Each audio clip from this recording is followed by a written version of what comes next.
अस्सलाम वालेकुम। आज हम बनाएंगे मज़ेदार आसान फ्लावर बिस्किट। इतनी आसान रेसिपी है कि हर कोई इसको आराम से बना लेगा। इसके अलावा इसमें कोई मुश्किल इंग्रेडिएंट हम इस्तेमाल नहीं कर रहे। तमाम चीज़ें बआसानी आपको आपके किचन से ही मिल जाएंगी। तो अगर आपको रेसिपी अच्छी लगे तो चैनल को सब्सक्राइब ज़रूर करें। अब हम चलते हैं रेसिपी की तरफ। यहाँ हमने लिया है एक बाउल और इसके अंदर मैं डालूँगी मैदा। मैदे की मिकदार है मेरे पास 400 ग्राम। ये मैंने छान लिया था ताकि इसके अंदर कोई भी गुठली ना रहे। अच्छे तरीके से हम साफ़ कर लेंगे इसे बाउल को और मैदे को इसमें डाल लेंगे। इसके बाद मैंने लिया है अनसॉल्टेड बटर। यहाँ मैं ऐड करने लगी हूँ। इसे मैं ग्रेटर की हेल्प से ग्रेट करूँगी। अनसॉल्टेड बटर है मेरे पास 150 ग्राम।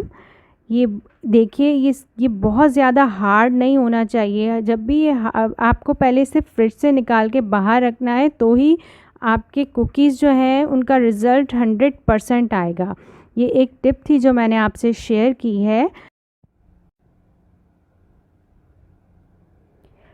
अच्छे तरीके से मिक्स कर लिया है दोनों इंग्रेडिएंट को मैंने मैदे के अंदर। बटर को अच्छे से मिक्स करने के बाद देखिए इस तरीके से हमारा बैटर रेडी हुआ। ये कम्प्लीटली रेडी नहीं है। अभी इसके अंदर मैं डालूँगी एग योक, अंडे की जर्दी। एक अंडा लिया है जिसकी जर्दी मैंने डालनी है इसके अंदर और सफ़ेदी मैंने अलहदा कर ली थी। इसके बाद हम इसे अच्छे तरीके से मिक्स कर लेंगे। देखिए मैंने इसे मिक्स कर लिया है और फिर मैं इसमें ऐड करूँगी आइसिंग शुगर। ये घर में ही मैंने चीनी पीस ली थी, 80 ग्राम के करीब ली है अप्रॉक्सीमेटली। और 2 टेबलस्पून मैं ड्राई मिल्क पाउडर इसमें ऐड कर रही हूँ। 1/3 टीस्पून के बराबर है मेरे पास बेकिंग पाउडर, ये ऐड किया है। पिंच सॉल्ट डाला है और इसके अंदर अगर आप चाहें तो इसमें आप ऐड कर सकते हैं 2 ड्रॉप्स के करीब, जो भी आपको एसेंस अच्छा लगे। लेमन एसेंस अच्छा लगे या वनीला एसेंस अच्छा लगे। मैं 2 ड्रॉप अप्रॉक्सीमेटली इसमें डालूँगी एसेंस के, वनीला एसेंस के। देखिए डो हमारी इस तरीके से रेडी हुई। अब मैं डो का 1/3 हिस्सा मतलब कि आधे से थोड़ा सा कम लूँगी और उसके अंदर 2 टेबलस्पून कोको पाउडर ऐड करूँगी। उसे फिर अच्छे तरीके से मिक्स कर लूँगी।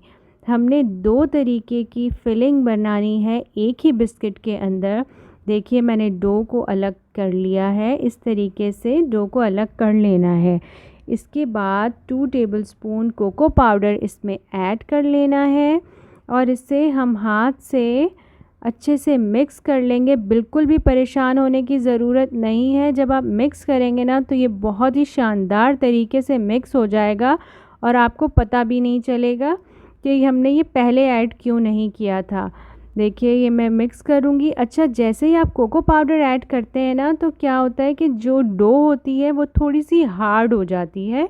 ज़्यादा हार्ड नहीं होती, थोड़ी सी हार्ड होती है। तो उससे परेशान होने की ज़रूरत नहीं है। हमारे बिस्किट्स पे कोई असर नहीं होगा, वो बहुत शानदार बनेंगे। देखिए कितने अच्छे तरीके से कोको पाउडर मिक्स हो चुका है। अब मैं इन दोनों बैटर को, जो मैंने डो बनाई हैं, दोनों डो को रखूँगी 15 मिनट के लिए फ्रिज में। किसी भी शॉपिंग बैग में, किसी भी प्लास्टिक में, क्लिंग में आप डाल के इसे अच्छे तरीके से रख लें। फिर ये थोड़ी सी हार्ड हो जाएगी। फिर 15 मिनट के बाद हम निकाल के इसके कुकीज़ बनाएंगे। 15 मिनट गुजर चुके हैं। डो हमारी बिल्कुल सेट हो चुकी है। मैंने इसे फ्रिज से निकाल लिया है। देखिए इस तरीके से मैंने इसे बंद करके रखा था शॉपिंग बैग के अंदर। अब मैं इसे निकाल रही हूँ। निकालने के बाद जो है मुझे वाइट वाली जो डो है, जो विदाउट कोको पाउडर है, उसकी थोड़ी बड़ी बॉल्स बनानी है। और जो कोको पाउडर वाला मिक्सचर है, डो है, उसकी हमने बनानी है थोड़ी सी छोटी बॉल्स। क्योंकि हम जो हमारा विदाउट कोको पाउडर वाला बैटर है, डो है, इसके अंदर डालेंगे कोको पाउडर वाली फिलिंग। ये आप देखिएगा, आगे मैं आपको बताती हूँ कि किस तरीके से मैं इसे डालूँगी।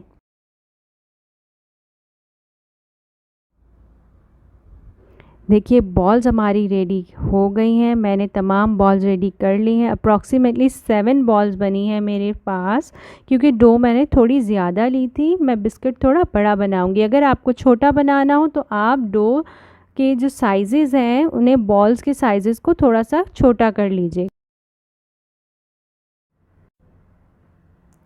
सरफेस पे थोड़ा सा मैंने मैदा डाल लिया है। मैदा डालने से ये होगा कि डो बिल्कुल भी स्टिक नहीं होगी। और फिर मैं डो को लेकर इसे प्रेस करूँगी।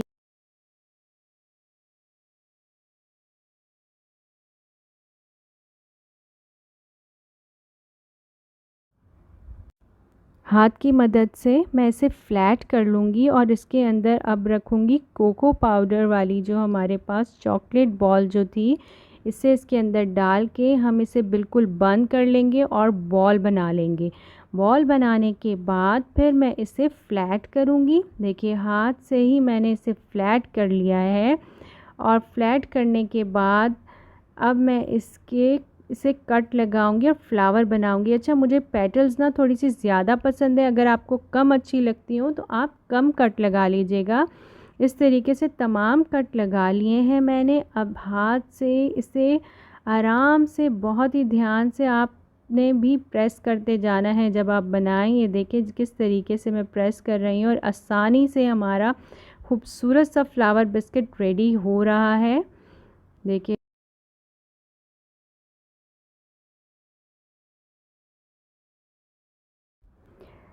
नाइफ़ की मदद से हल्के हल्के से इम्प्रेशंस मैंने इसमें डाल लिए हैं। बीच में मैंने थोड़ा सा कोको पाउडर लगाया है, कोको पाउडर वाली डो लगाई है। ये देखिए इस तरीके से खूबसूरत फ्लावर बिस्किट तैयार कर लिया है हमने। अब इसे हम बेक करें। मैं इसे 180 सेंटीग्रेड के ऊपर 20 मिनट्स के लिए रखूँगी और बेक कर लूँगी। अवन को मैंने 1 घंटा पहले प्री हीट कर लिया था। और बेकिंग के बाद मैं आपको दिखाऊंगी क्या खूबसूरत रिज़ल्ट आया है हमारे बिस्किट्स का। देखिए मज़ेदार से बिस्किट रेडी हो चुके हैं। अगर आपको मेरी रेसिपी पसंद आए तो इसे लाइक कीजिए, फैमिली फ्रेंड्स में शेयर कीजिए। अल्लाह हाफ़िज़।